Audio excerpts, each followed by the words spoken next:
Aujourd'hui, le thème est celui qui était annoncé, qui fait suite déjà à un certain nombre d'interrogations sur un sujet majeur, qui n'est pas que la question du déménagement de la mairie. C'est pas comme quelqu'un qui déménage d'un pavillon pour aller vers un autre. C'est la question de la casse, de la démolition de la mairie, pour lequel il y a un permis de délivrer. C'est pas de la rumeur, chaque fois c'est soi-disant de la rumeur. Et pour un affaiblissement du centre-ville, avec un déplacement en entrée de ce qui serait la nouvelle mairie dans la zone industrielle et à côté de la plaine de Tilly en vue d'une urbanisation. Dans ce dossier, qui arrive curieusement comme prioritaire, alors que jamais on a été fait état dans la campagne il y a encore 2 ans. Donc pourquoi, si ce dossier est aussi prioritaire, pourquoi il passe devant tout, alors qu'il y a des besoins de gymnase, alors qu'il y a des questions sur les écoles? Il en va de l'avenir de notre commune. Tous les choix sont possibles. On dit simplement qu'il fallait les annoncer. Il fallait les annoncer qu'on voulait détruire la mairie, qu'on voulait casser cette mairie, qu'on voulait casser le bâtiment. Voilà. La réflexion sur le mairie n'est pas une nouvelle, on rappellera tout à l'heure. Donc il est légitime qu'un pouvoir en place réfléchisse à cette question. La méthode, la rapidité, l'opacité sur ce dossier ne permet pas aujourd'hui d'avoir confiance dans ce qui est en train de se faire. Un certain nombre d'habitants se sont mobilisés, ont fait circuler une pétition, plus de 1200 signatures à l'heure actuelle, et ont organisé un rassemblement le samedi 6 devant la mairie de près de 200 personnes. En réponse, la municipalité a porté la polémique au conseil municipal du 8 février et a organisé dans la précipitation 2 réunions publiques, dont une s'est déjà tenue ce samedi 13, au cours de laquelle une argumentation partielle et souvent erronée a été donnée. Alors sur la méthode, opacité, précipitation, échange, troc de terrain, curieusement le maire préfère maintenant parler de vente plutôt que d'échange, alors qu'il s'agit bien d'une acquisition par loi d'échange qui a été votée par les élus majoritaires au conseil municipal du 28 septembre, délibération numéro 26. La nuance est d'importance car avoir préféré le troc à la vente normale conduit à donner clé en main l'urbanisation de tous les terrains situés entre la D607 et la rue de la Fileuse. Et cela sans concurrence et sans contrainte au seul promoteur dont le nom a été soigneusement dissimulé jusqu'au 22 janvier 2016, jour de l'affichage réglementaire du permis de construire et de démolir de la mairie. Il s'agit de BDM, comme chacun le sait maintenant. BDM apparaît ainsi comme la bonne fée de Saint-Fargeau-Ponthierry, une bonne fée qui va permettre à la commune de réaliser son projet de délocalisation.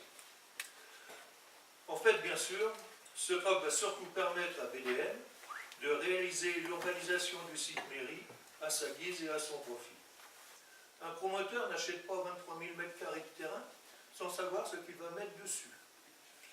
Et ce serait une faute inadmissible de la municipalité que de ne pas avoir exigé d'en connaître le contenu. Une fois encore, seul le citoyen pourtant particulièrement concerné n'est pas au courant. Il découvrira le projet comme pour la première phrase, lorsque tout sera ficelé, lorsque le permis sera signé. Cette opacité, ce manque d'information dépasse le manque habituel de démocratie dans notre commune. C'est un service rendu à un promoteur choisi qui pourra continuer à urbaniser sans rendre compte à quiconque. Le maire, recevant une délégation d'habitants, reconnaît ne pas avoir encore réfléchi aux conséquences de l'urbanisation du site mairie en termes d'équipement et en termes de population nouvelle. Le mardi 16, en réunion sur le PLU, on apprend que la municipalité, au vu de l'apport important de nouveaux logements, va réfléchir aux questions de circulation à l'intérieur de la ville. On fait et puis on verra bien. Il vaudrait mieux réfléchir avant, comme l'a justement souligné un habitant. Une mairie, ce n'est pas un bâtiment comme un autre. Une mairie, c'est un symbole qui témoigne de l'évolution d'une ville. Ce n'est pas parce qu'on est assis en tant que maire depuis quelques mois qu'on doit se sentir propriétaire de biens qui est déjà la maison commune des habitants. On ne peut pas décider tout seul dans son bureau, alors que des élus n'étaient même pas au courant. Lorsque ça s'est imposé, c'est quelqu'un, un habitant qui l'a vu, s'il s'était trompé, ils l'ont mis sur la façade de la mairie. Et en réalité, quand les gens ont commencé à bouger, ils l'ont vite déplacé derrière pour le mettre sur le service technique. Donc une mairie, c'est pas n'importe quoi, c'est le symbole de la vision d'une ville. Et ça s'inscrit dans une histoire. On peut peut-être présenter le projet alternatif sur lequel nous, on avait travaillé, que je vous resitue. Ça, c'est l'école de musique, la salle du conseil. Ça, c'est la mairie actuelle, les préfabriqués. Et puis, ça, c'est l'enseignement bailli qui reste à exploiter, qu'on n'a pas encore utilisé, hein, les anciens ateliers bailli. Donc, il reste suffisamment de foncier ici, c'est le photo, voilà, suffisamment de foncier ici, pour pouvoir imaginer une mairie de 2500 m², c'est ce qui correspond effectivement à nos besoins, avec la salle du conseil, la salle du mariage, l'organisation d'un jardin avec l'arbre et tout ce qui s'ensuit derrière pour les sorties de mariage, mais en gardant l'existant. Sachant qu'encore une fois, aujourd'hui, la mairie répond aux normes d'accessibilité. Voilà. Il n'y a aucune obligation aujourd'hui, bon, c'est mieux, mais il suffit d'un ascenseur, que les étages soient accessibles. Mais l'objet, il est clair. Il n'est pas de dire que nous, on était dans le vrai et qu'aujourd'hui, la proposition, c'est dans le faux. Je crois qu'il faut vraiment raisonner quelle ville nous voulons demain. Il va falloir à un moment donné qu'il y ait une expression de la population, parce qu'on ne peut pas transformer une ville sans l'avoir annoncé, de la décider en catimini, de refuser de faire toute information au conseil municipal, de refuser les concertations et les réunions publiques quand nous, on les fait. Alors, je vous dirai la date de la suivante, comme ça vous saurez quand est-ce qu'il y aura des réunions que la municipalité mettra en place. L'idée qu'on avait développée à l'époque, c'était effectivement, en préservant les bâtiments actuels, en dédiant ce bâtiment-là, le bâtiment de la mairie est vraiment emblématique, le bâtiment emblématique aujourd'hui, de le conserver dédié aux élus, et de faire derrière, de reconfigurer une salle de conseil beaucoup plus adaptée, beaucoup plus conforme, avec d'autres services. Après, nous ne sommes pas rentrés dans les détails. Avec le bâtiment qui est à droite, qui a été acquis donc pendant les dernières mandatures, de faire un accueil comme il se doit, un peu plus confortable que ce qui existe, avec derrière une coursive un couloir qui distribue un petit peu les différentes fonctions.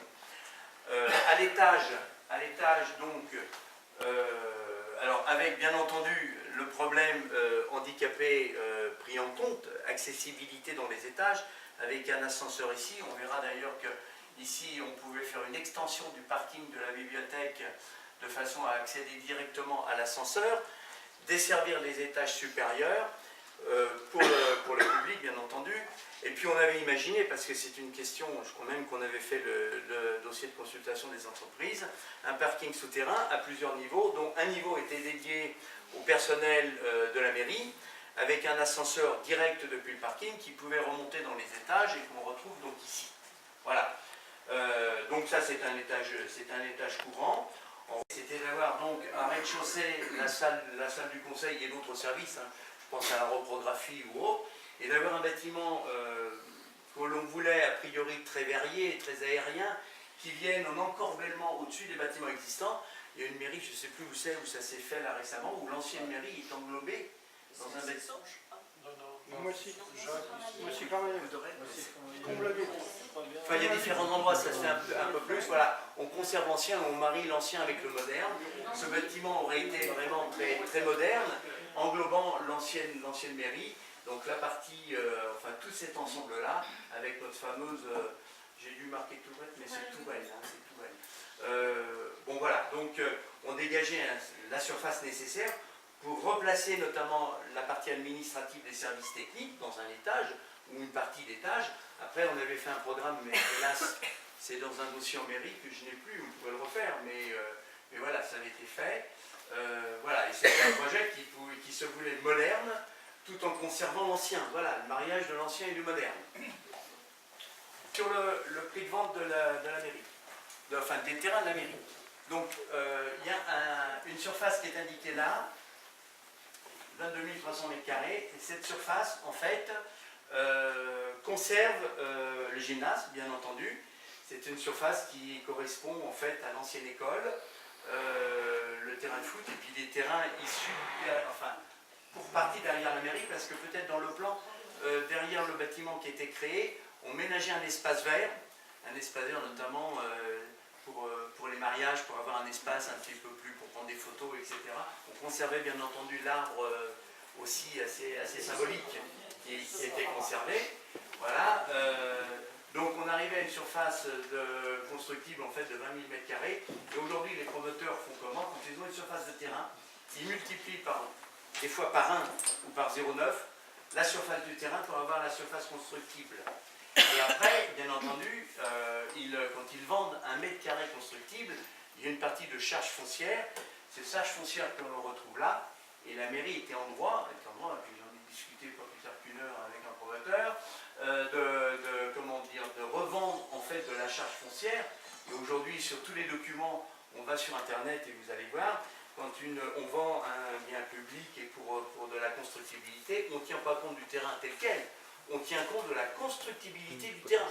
Donc ça veut dire qu'il faut bien faire cette démarche, avoir le terrain, en déterminer la surface constructible, et après multiplier par un coût. Voilà. Or ce prix-là, je vous le dis aujourd'hui, est très nettement inférieur à ce qui se fait. Aujourd'hui, on peut quasiment, enfin c'est pas quasiment, on peut rajouter 100 €. Donc on n'est plus, en fait, si on rajoute 100 €, on est à 400, multiplié par 20 000 €, c'est plus 6 millions. On arrive à 8 millions. On arrive à 8 millions. C'est plus la même chose. C'est plus la même chose. Voilà. Alors après, après le CUP, bien entendu, si les terrains sont vendus, il y a des choses qui vont disparaître et qu'il faut pouvoir retrouver, notamment les écoles. Or, aujourd'hui, on voit que dans le permis qui a été déposé, le permis fait référence à la taxe d'aménagement. Or, il y a d'autres dispositifs que la taxe d'aménagement, notamment ce qu'on appelle les PUP, projet urbain partenarial, qui est une disposition issue de la loi Boutin, qui permet aux collectivités de faire prendre en charge aux promoteurs tout ce qu'ils génèrent. Donc on va au-delà de la taxe d'aménagement, ça peut être multiplié par 2 et par même 3 par rapport à la taxe d'aménagement. En tout état de cause, le promoteur paye que ce qu'il génère et rien d'autre. Donc là, quand on prend sur le permis de construire actuel des 158 logements, quand on calcule la population scolaire, alors on multiplie, on avait pour habitude à Saint-Fargeau-Pontivy de multiplier en maternelle par 0,2 et en élémentaire par 0,2 également. Donc ça fait 0,4. Alors je fais attention là, mais je vous le dis, je vous parle de tête, 158 logements par 0,4, c'est 64 enfants. 64 enfants, c'est 3 classes. Aujourd'hui, dans le permis de construire actuel, on n'en parle pas du tout. Voilà. Alors, quand on imagine ce qui peut se passer derrière sur les terrains derrière, si on est sur 334 logements, c'est-à-dire qu'on est au double, c'est quasiment une école, voilà, c'est une école qu'il faut faire prendre en charge par le promoteur. Et ça, les dispositifs aujourd'hui permettent de le faire. Sauf que là, ça a complètement été zappé. Il n'y a aucune prospective en termes de population scolaire, ce qui fait que eh ben, c'est un pavé dans la mare pour l'avenir quand même. Hein. C'est vraiment... c'est inquiétant. C'est inquiétant. Voilà, après j'ai du mal à lire, excusez-moi, mais... il y avait le réfectoire aussi. Voilà, alors on sait aujourd'hui effectivement que la restauration scolaire, les enfants de Syntex viennent au restaurant scolaire. Alors la restauration par elle-même, c'est un choix à faire, liaison froide, liaison chaude. On peut très bien imaginer que ça passe en liaison froide, auquel cas les repas peuvent être externalisés. Il y a des équipements qui existent dans d'autres communes, qui fabriquent les repas, qui sont livrés. Ça nécessite simplement de mettre en place dans chaque site des cellules de réchauffage, des repas, etc. Donc ça, c'est un problème qui peut être évacué. Enfin, ça reste un réel débat, liaison froide ou liaison chaude, mais disons qu'il peut être évacué. Après, les enfants de Syntex qui viennent manger là, demain ils ne pourront plus venir manger là, il va falloir leur retrouver un restaurant scolaire quelque part. Restaurant scolaire, réfectoire, enfin bon. Voilà, alors sur le site de Syntex, il est possible de le créer, il y a la place pour le créer, on avait plus ou moins regardé déjà. sauf qu'il faut construire entre 100 et 120 mètres carrés, et ça, c'est un coût. Voilà, ça, c'est un coût. Bah oui, voilà, ces chiffres-là, voilà, ok. Voilà, alors dans notre perspective, je ne sais pas s'il y a tout, la vente du terrain, face à la vente du terrain, il y avait la reconstruction de la mairie, je ne sais pas si on l'a après ça. Voilà, il y avait donc la mairie, les 1860 mètres carrés que multiplie un prix au mètre carré qui tient compte, qui est un prix quand même hors taxe relativement élevé, qui tient compte, c'est un coût uniquement de travaux. Voilà, qui tient compte de tout ce qu'on est obligé de faire aujourd'hui, la RT 2012, l'accessibilité handicapée. On arrive globalement à 4 millions, auxquels il convient de rajouter les frais de maîtrise d'ouvrage, alors c'est le bureau de contrôle, c'est les études de sol, c'est la coordination des travaux, etc. Donc on arrive globalement à 4,5 millions € hors taxe. À partir de là, il y a les services techniques, alors pas la partie administrative, parce que là on a vu que c'était intégré là-dedans, mais la partie bâtiment industriel, bâtiment pour loger tout ce qui est tous les différents corps d'État, la balayeuse, quand elle fonctionne, voilà, etc. Et on arrive globalement, aujourd'hui il y a 1000 mètres carrés à peu près sur le site. On avait regardé un peu dans le détail combien il fallait arriver. 2000 mètres carrés, c'est large, mais ça permet de bien faire vivre les services. Ça permet de se développer un peu. Et comme la ville se développe, il faut bien penser au développement aussi des services. Sur un prix bien entendu qui est moindre, parce que ce n'est pas forcément des équipements, des bâtiments qui sont complètement chauffés, c'est des bâtiments industriels qui coûtent moins cher.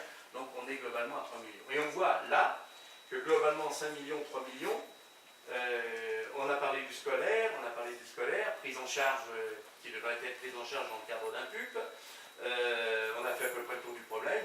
Quand on revient au prix du terrain possible, ben on voit qu'il n'y a même plus besoin des subventions. Alors les subventions, bien entendu, il faut aller les chercher.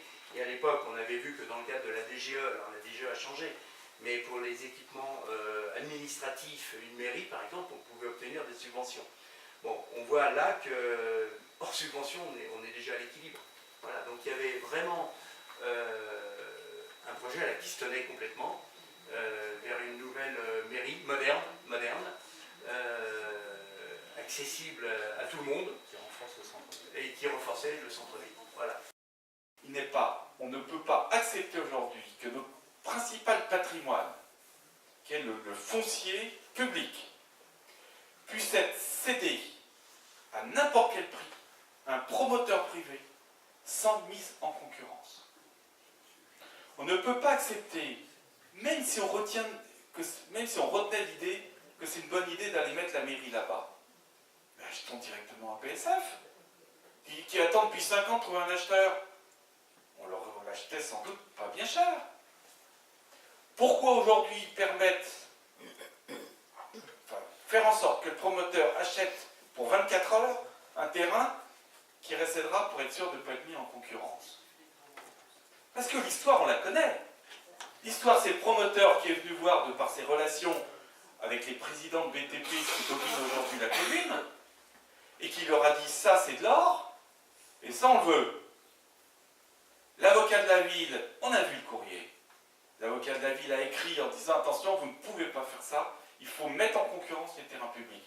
Comme on l'a fait par exemple quand on a à un moment donné acheté des terrains dans le cadre d'une mutation. Il faut mettre en concurrence. Donc pour éviter la mise en concurrence, on crée un système d'échange. Alors ce montage-là est un montage qui, quand on regarde l'histoire de ce promoteur, est un montage qui est légal et qui est courant. C'est-à-dire qu'on s'aperçoit dans les autres villes où il a travaillé, il achète du terrain en accord avec le maire en place, et puis il échange. Voilà. Et puis c'est bien un promoteur, c'est pas un aménageur. Quand vous prenez sur le site de BDM l'interview de madame la gérante, la directrice, qui parle au salon de l'immobilier, elle parle bien de promotion immobilière. Elle ne parle pas d'aménageur, ni d'aménagement. Ce ne sont pas des aménageurs. Tout à fait différent. Un aménageur, c'est choisi, il y a une convention d'aménagement, il y a des principes qui passent en conseil municipaux, etc. Là, tout s'est fait par derrière. Voilà. Ben oui, on échange. Voilà. Donc, un, la vision de la ville, on ne la partage pas. Deux, le choix de la mairie de demain, on ne la partage pas. Trois, la méthode est contraire à tout ce qu'on a pu voir depuis des dizaines d'années sur la ville. C'est quand même nouveau. Voilà. Et la temporalité, excusez-nous, ce système d'urgence pour préempter ce bien à toute allure n'a aucun sens. Et je vais vous donner un dernier argument. C'est que depuis le 1er janvier, la ville peut bénéficier d'un aménageur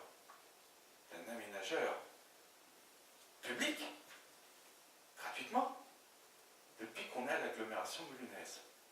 L'agglomération mulhunaise a un aménageur pour tout ce qui touche le territoire de l'agglomération mulhunaise, ça s'appelle SPL, qui fait le travail d'aménagement avec les mairies dans une volonté d'aménager la ville dans le simple intérêt public.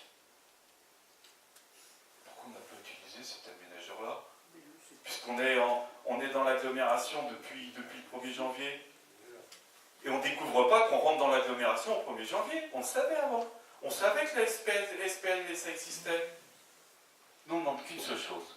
C'est que cette affaire ne soit pas l'affaire d'un maire qui est là depuis 18 mois. Voilà. Et peut-être même pas. Voilà. Je pense que l'arrangement, il s'est fait avant. Et que ça soit l'affaire de la population. Voilà. On veut que sur un sujet qui est l'avenir de la ville, l'avenir de votre mairie, ça soit la population qui décide.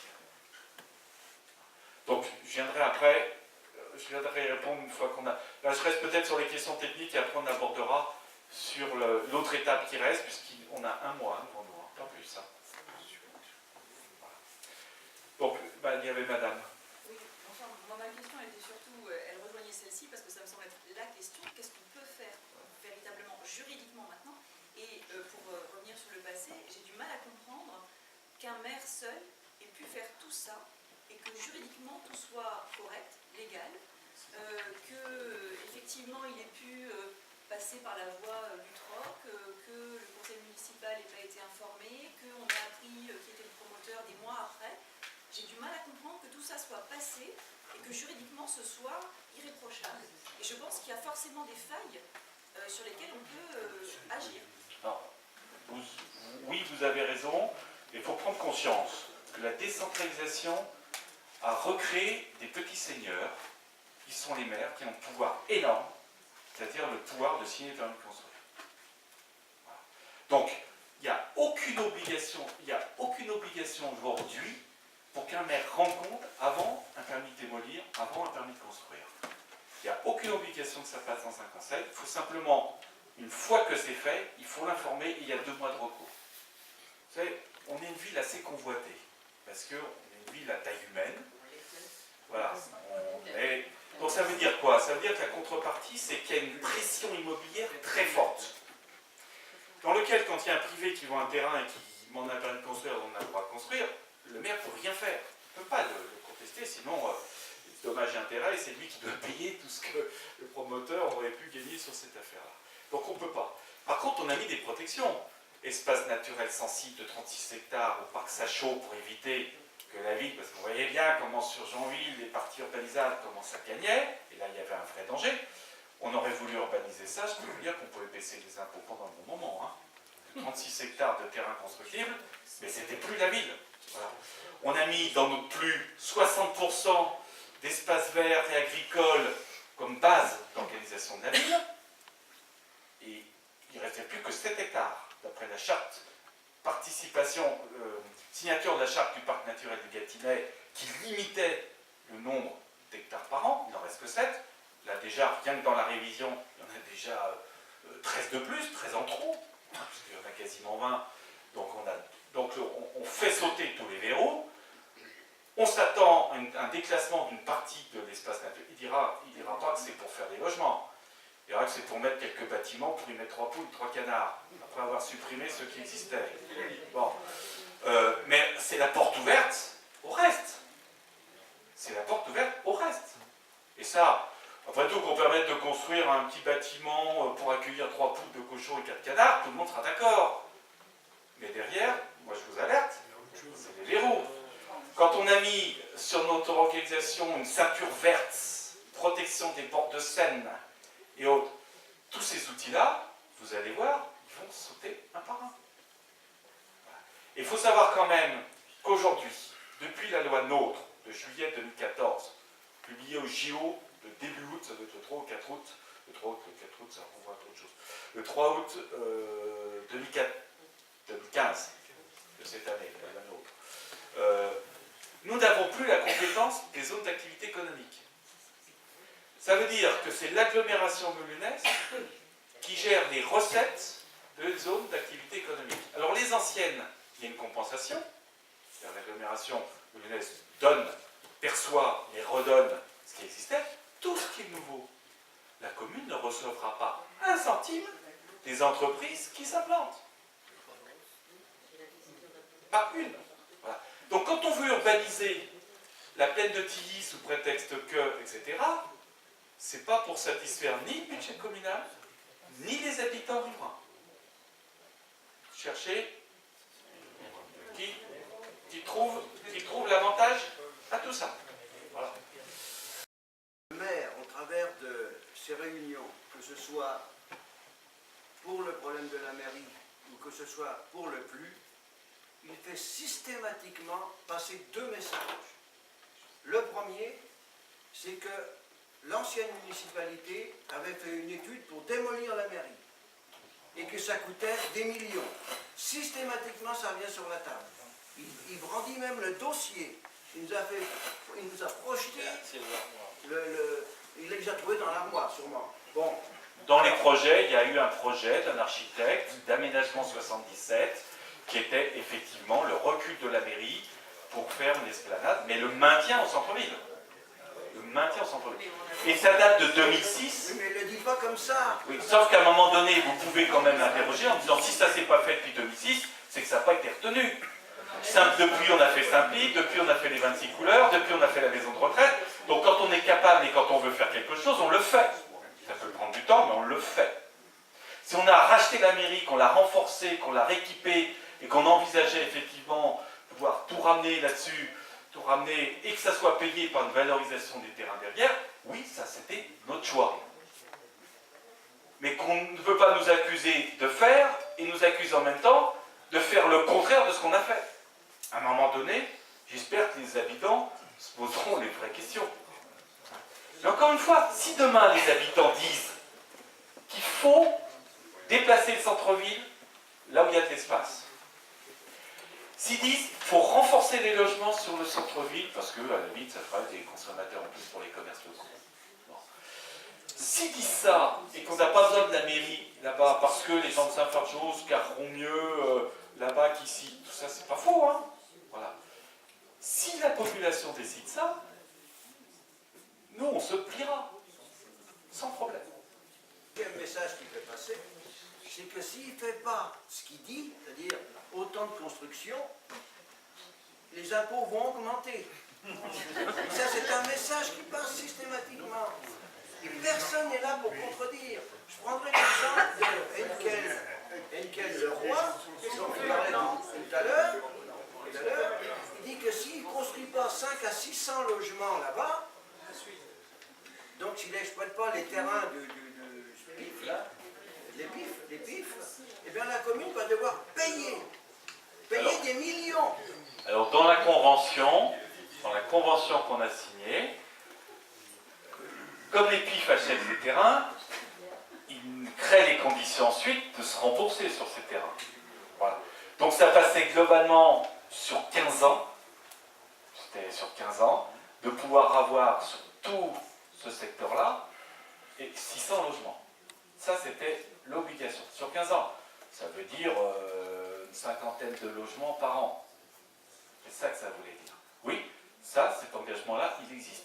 Si on ne respecte pas ces engagements, la ville doit rembourser des terrains. Voilà. Mais puisqu'on fait là-bas, donc il n'y a pas besoin de faire ici. Alors il enfonce le clou là-dessus.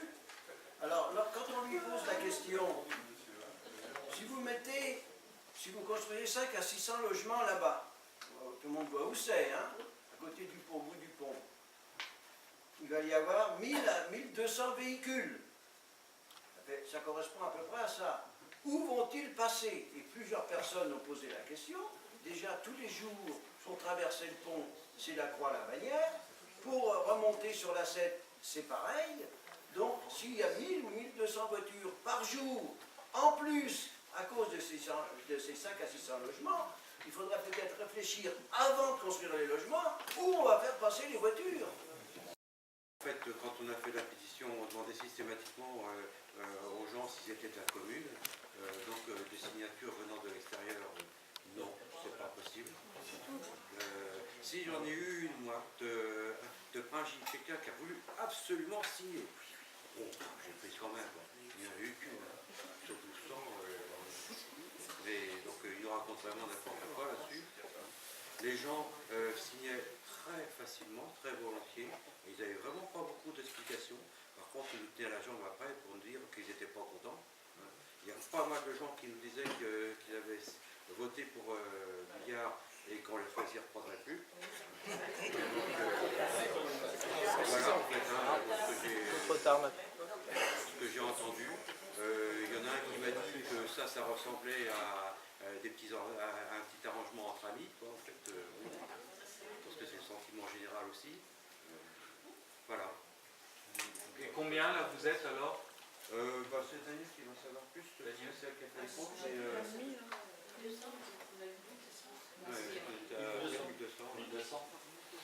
1200 de Ponthierry.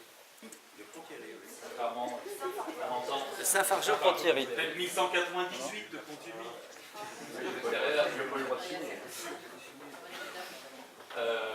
L'autre action, toujours venant de la population, c'est sur Pontin.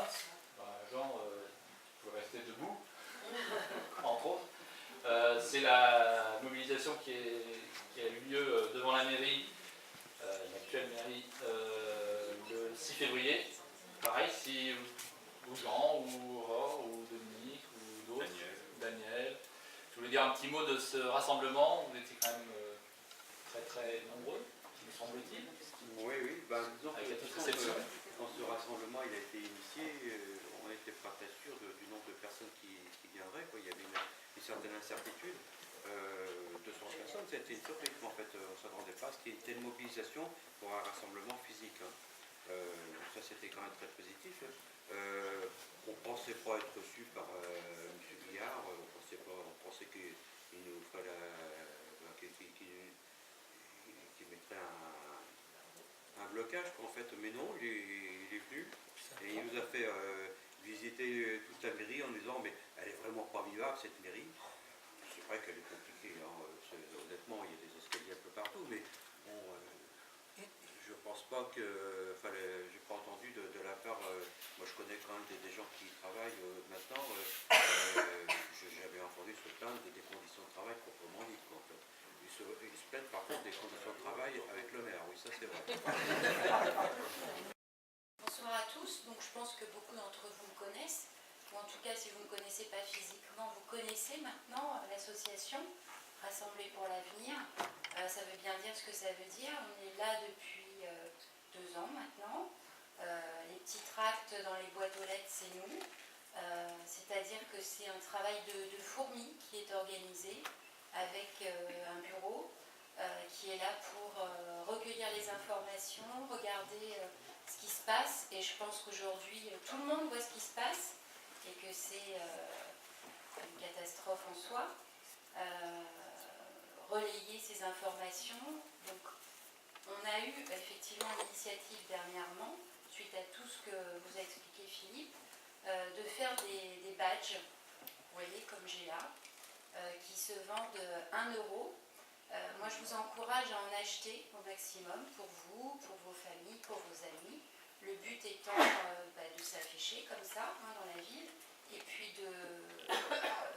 par cette action pouvoir dire à tout un chacun non, moi j'ai pas envie que cette mairie soit démolie, je m'y oppose.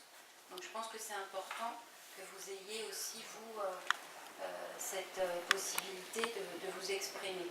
Et puis j'en profite aussi pour vous dire que tous les tracts que vous recevez, ça a un coût.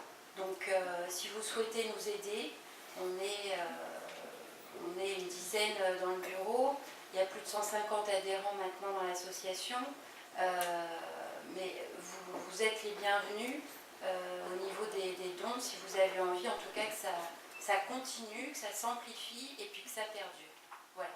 Donc vous avez des bulletins d'adhésion si vous le souhaitez juste avant de partir. Il y a un élément qui est important qui a été annoncé dans le débat d'orientation budgétaire, qui était une trouvaille, puisque c'est comme ça que ça nous a été avancé, une trouvaille de la municipalité. La mairie est bénéficiaire au titre des maires bâtisseurs d'une subvention de l'État. Et donc au titre des permis de construire qui ont été accordés par la mairie entre le 1er janvier 2015 et le 30 juin 2015, c'est pas moins d'une subvention de 332 000 € qui a été versée par ce dispositif, qui a priori, puisqu'il est inscrit dans le DOB, devrait se poursuivre. Si vous regardez par rapport à ça, les permis qui ont été attribués ou validés entre le 1er janvier et le 30 juin, par rapport à ceux qui ont été validés depuis, on peut s'imaginer qu'au niveau des maires bâtisseurs, la manne va être importante, d'où l'empressement aussi de pouvoir continuer à urbaniser, puisque chaque fois qu'on construit, il y a une aide de l'État. Nous avons rendez-vous avec un avocat spécialisé en urbanisme à Paris. L'objectif est que dans les 15 jours soit remis un recours puisse bloquer le temps de faire une consultation auprès de la population. Donc, nous allons organiser, nous, élus, hein, une consultation populaire qui permettra d'avoir le vrai pouls de la population avec consultation, projet A,